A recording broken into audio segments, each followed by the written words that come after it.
Iran, especially its capital Tehran, is facing an unprecedented water crisis. Tehran has been facing extreme drought for 6 consecutive years, putting more than 10 million people at risk.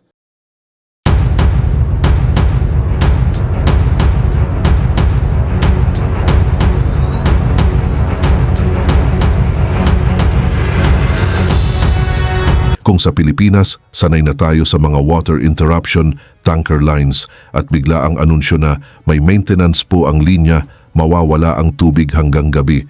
Pero imagine mo, isang bansa kung saan hindi na interruption ang problema, kundi mismong katapusan ng tubig. Ito ang nangyayari ngayon sa Iran. Isang bansang kasing laki ng halos buong Middle East, pero unti-unting nauubos ang tubig sa mga dam, natutuyo ang mga ilog at pati lupa bumabagsak dahil sa sobrang paghigop ng groundwater. May mga syudad na halos i-evacuate na at may mga eksperto nang nagsasabing posibleng tuluyang maging water refugees ang milyon-milyong tao. Habang ang iba takot na takot, hindi sa gera kundi sa posibilidad na isang araw wala ng patak ng tubig na dadaloy sa kanilang gripo. Ngayon ang tanong, paano umabot sa ganitong delikadong punto ang Iran? Pero bago ko simulan ay hihingi lang sana ako ng isang like at subscribe. Malaking tulong na ito sa aming mga content creator. Salamat po. Kung hindi uulan sa Iran sa susunod na ilang weeks, pwedeng kailanganing i-evacuate ang city ng Tehran. Ito ang pinakamatinding tagtuyot ng Iran sa mga nakalipas na dekada.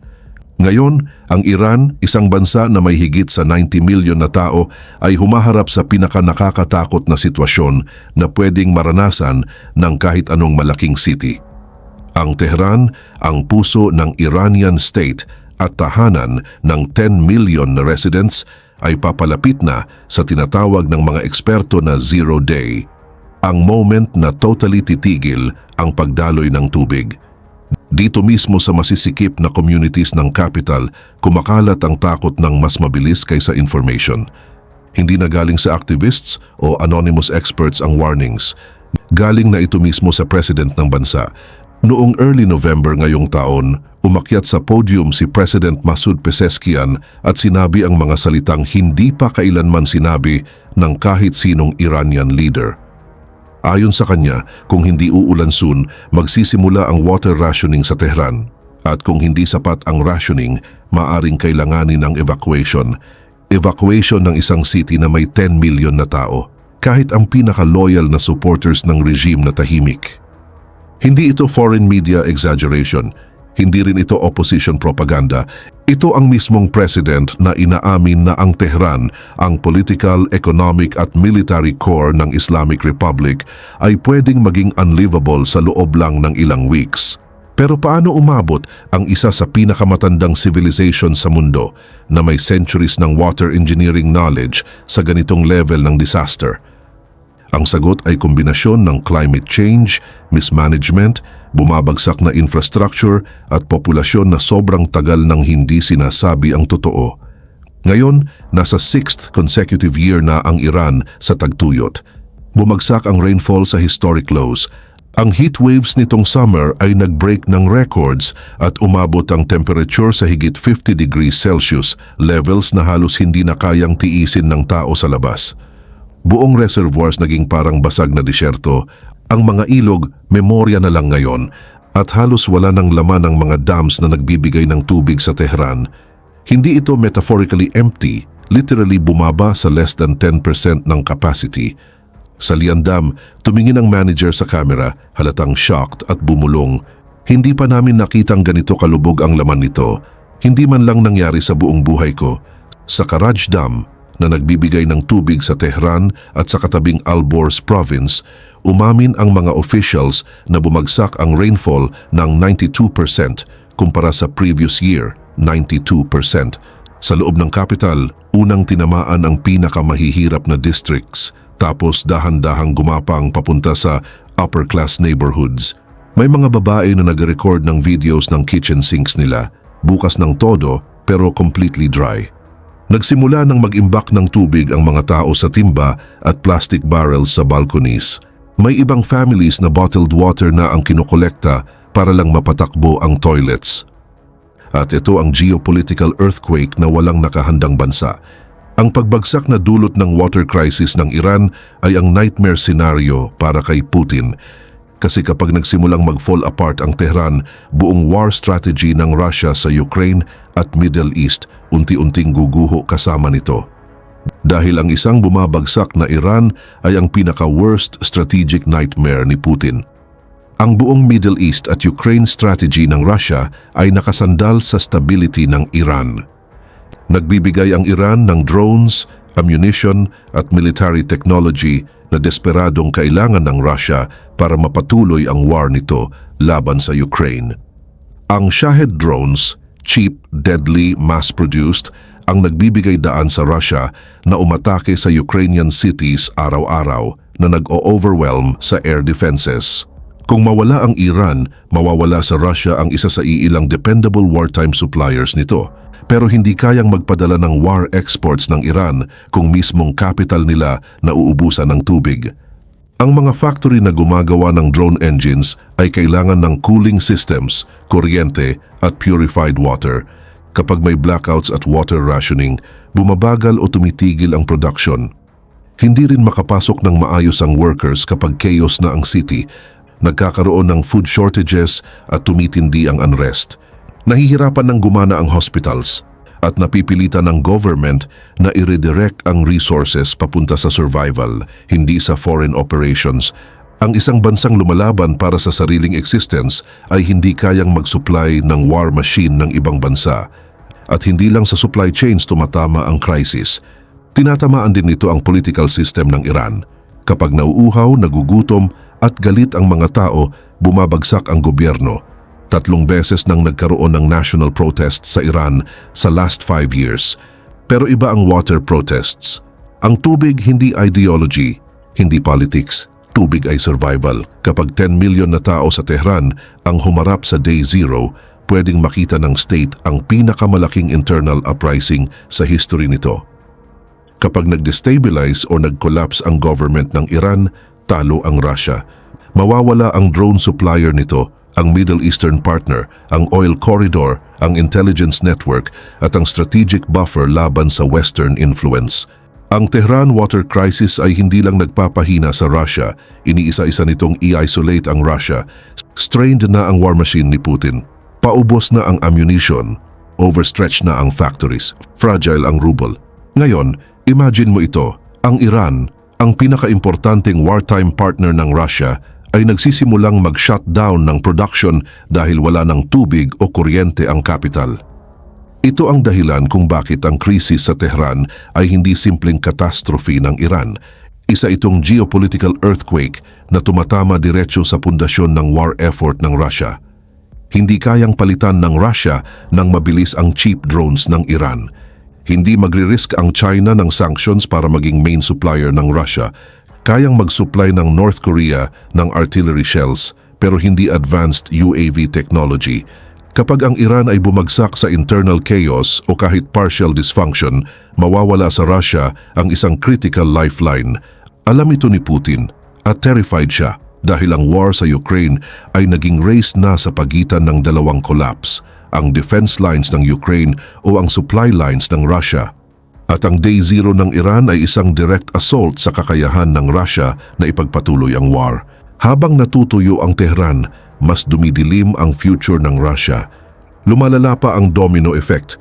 Kapag bumagsak ang oil output ng Iran dahil sa infrastructure failure, mag-spike ang global oil prices. At ang Russia ay umaasa sa controlled high prices para punduhan ang war. Pero ang full spike ay pwedeng mag-trigger ng Western intervention o emergency sanctions. Ang instability nakakatakot para sa markets. Umatras ang China, bumagal ang purchases ng India. Ang isang magulong Iran ay nagpapagulo sa buong energy at political map ng Middle East, isang region kung saan sinusubukan ng Russia na ipakita ang sarili bilang power broker. Kapag walang Iran, magiging exposed ang Russia sa Syria, magiging isolated sa Gulf at magiging mahina sa bawat negotiation. Ito ang dahilan kung bakit ang Tehran water crisis ay isang strategic shockwave. Isang drought ang nagbabanta sa isang major ally, isang failing grid ang nagbabanta sa weapons production, Isang empty dam ang nagbabanta sa isang war na libo-libong kilometers ang layo. Ganito bumabagsak ang mga empires, indirectly, unpredictably, dahil sa pressure na galing sa labas ng battlefield. At habang pwedeng sisihin ng Iran ang climate change o decades ng mismanagement, hindi makakatakas ang Russia sa consequences. Akala ni Putin dati na Western sanctions ang pinakamalaking threat niya. Nagkamali siya. Ang totoong panganib ay ang tahimik na pagbagsak ng mga bansang sumusuporta sa war niya. Noong early summer, nagpost ang Iranian rapper na si Vafa Ahmedpour ng video na pinapakita ang faucet niya. Wala ni isang patak, 4 or 5 hours na, sabi niya. Tumatawa, kinakabahan. Kailangan kong bumili ng bottled water para lang magamit ang bathroom. Pero ang nangyayari sa Tehran ay hindi lang drought. Isa itong full-scale systemic failure ng water, energy at political infrastructure ng bansa. Sa maraming taon, nagpatayo ang Iranian government ng malalaking flashy dams sa buong bansa. Pero sinira ng mga mega project na ito ang river ecosystems. Pinagkaitan ng tubig ang mga provinces sa ibaba ng ilog, nag-aksaya ng billions of dollars at sa huli ay naging sobrang inefficient. Marami sa mga ito ngayon, puro dead water lang ang laman. Ibig sabihin, tubig na sobrang mababa, sobrang polluted o sobrang stagnant para magamit. May ilang dams na hindi makapag-release ng tubig kahit gusto nila dahil ang bottom valves ay nakabaon na sa kapal ng putik at sediment. Samantala, sobrang aggressive ang pagpump ng groundwater ng government na literal na lumulubog ang Iran. Pinapakita ng satellite images na dozens ng regions ang bumabagsak ng ilang centimeters bawat taon. Sa ibang lugar, mas mabilis pang lumubog ang lupa kaysa kahit anong location sa Earth. Kapag bumagsak ang isang aquifer, hindi na ito bumabalik. Wala na ang tubig forever. Hindi ito nangyari ng tahimik. Nag-spark ang crisis ng sunod-sunod na protest. Noong 2021, tumayo ang mga tao sa kustan sa tuyong ilog katabi ng mga patay na hayop nila at sumigaw ng isang sentence sa government na ngayon ay umuugong sa buong bansa. I am thirsty. Hindi political demand, biological. Sumagot ang regime hindi gamit ang tubig, kundi gamit ang bala. Documented ng Amnesty International ang unlawful force, lethal ammunition at birdshot na ginamit laban sa protesters na humihingi lang ng access sa inuming tubig. At least 9 ang namatay. Sa Isfahan, ang mga farmers na nag-stage ng peaceful sit-in sa tuyong riverbed ay hinarap ng tear gas at shotguns. Around 40 protesters ang nawalan ng paningin. Mahigit 100 ang nasugatan. Nandoon na ang early signs ng collapse. Pero imbes na ayusin ang policies, mag-invest sa modern water technologies o bawasan ang industrial consumption, nag-double down ang Iranian officials sa mga practices na mismong nagdulot ng crisis. Ngayon, umabot na ang consequences sa Tehran. Habang natutuyo ang mga dams, ang unang domino na bumagsak ay ang electricity. 10% ng power supply ng Iran ay hydropower. Kapag walang tubig para paikutin ang turbines, tumigil ang generators. Nagkaroon ng power outages sa buong capital, 2 to 4 hours sa wealthier districts at hanggang 12 hours sa mas mahihirap. At kapag nawala ang electricity, sumusunod ang next domino, water pumps. Hindi basta dumadaloy pababa ang tubig sa Tehran. Kailangan itong ipump, ipurify at itulak sa napakalaking network ng pipes na umaabot ng hundreds of kilometers. Walang electricity, walang water pressure. Walang water pressure, empty taps. Bigla, milyon-milyon ang namuhay sa isang metropolis kung saan faucets, showers, toilets at hospitals tumigil gumana. Nagsimulang magmukhang city na tinamaan ng war ang Tehran, pero walang tanks, walang bombs, walang foreign soldiers, kundi nature, mismanagement at katahimikan. Ang hospitals ang sumunod na bumagsak. Kapag walang electricity, humihinto ang ventilators. Kapag walang tubig, imposible ang sterilization. Nag-fail ang dialysis machines. Kinansela ng surgeons ang operations. Nagsara ang ICU units dahil pati backup generators na uubusan ng fuel. Nag-report ang nurses na nagrarasyon na sila ng tubig para sa paghuhugas ng kamay. Sa isang modernong city na may 10 million na tao, tapos sunod ang transportation. Kapag walang electricity, hindi makapag-pump ng fuel ang gas stations. Kapag walang fuel, nababagsak ang supply chain. Nasisira ang pagkain sa warehouses dahil walang refrigeration. Nag-i-expire ang medicine sa hospitals dahil walang cooling systems. Nag-shutdown ang factories dahil hindi makapagpatakbo ng makina o makapagbigay ng tubig sa workers. Ito ay hindi na simpleng water problem. Isa itong civilizational paralysis. Ang speech ni President Pezeshkian noong November 6 ang pinakamalinaw na sign na nawala na sa kamay ng Estado ang kontrol. Ayon sa BBC Monitoring, inamin niya na papalapit ang Tehran sa Day Zero, isang term na minsan palang ginamit sa history sa Cape Town, South Africa noong 2018 para ilarawan ang araw na completely tumigil ang tubig sa isang major city. Pero naiwasan ng Cape Town ang disaster sa pamamagitan ng pagbaba ng consumption sa 50 liters per person per day. Ang average ng Tehran ngayon ay 250 to 300 liters per person, 5 to 6 times higher.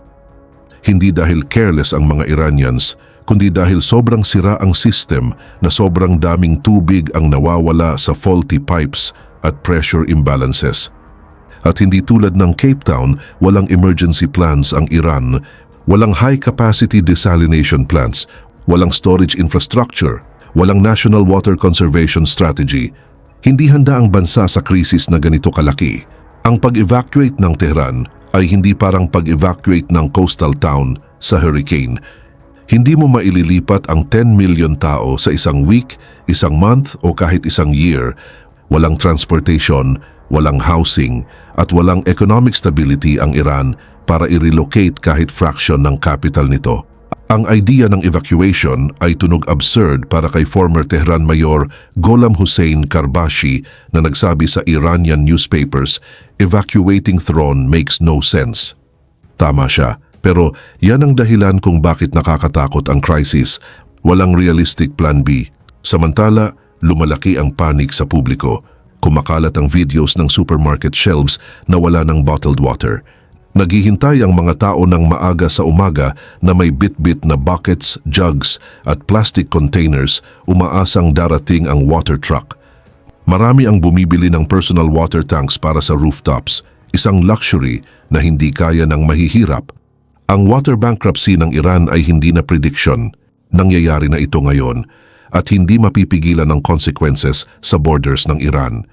Dahil para sa isang tao, ito ay strategic nightmare, si Putin. Para maintindihan kung bakit kailangan mong tingnan ang geopolitical map, isa ang Iran sa pinakamalapit na allies ng Russia sa war nito laban sa Ukraine. Ang Iranian drones, ang Shahed 131 at Shahed 136, naging critical weapons para sa pag-atake ng Russia sa Ukrainian cities. Iranian ammunition, Iranian advisors, Iranian technology, lahat ito tumulong sa Russia na pahabain ang war. Pero ang bansang nasa loob mismo ng collapse ay hindi kayang mag-sustain ng external war machine. Para kay Putin, ito ang worst case scenario. Ito ang reason why. At para sa Russia, hindi lang ito bad news. Ito ang pinakamalaking takot ni Putin na nagiging realidad.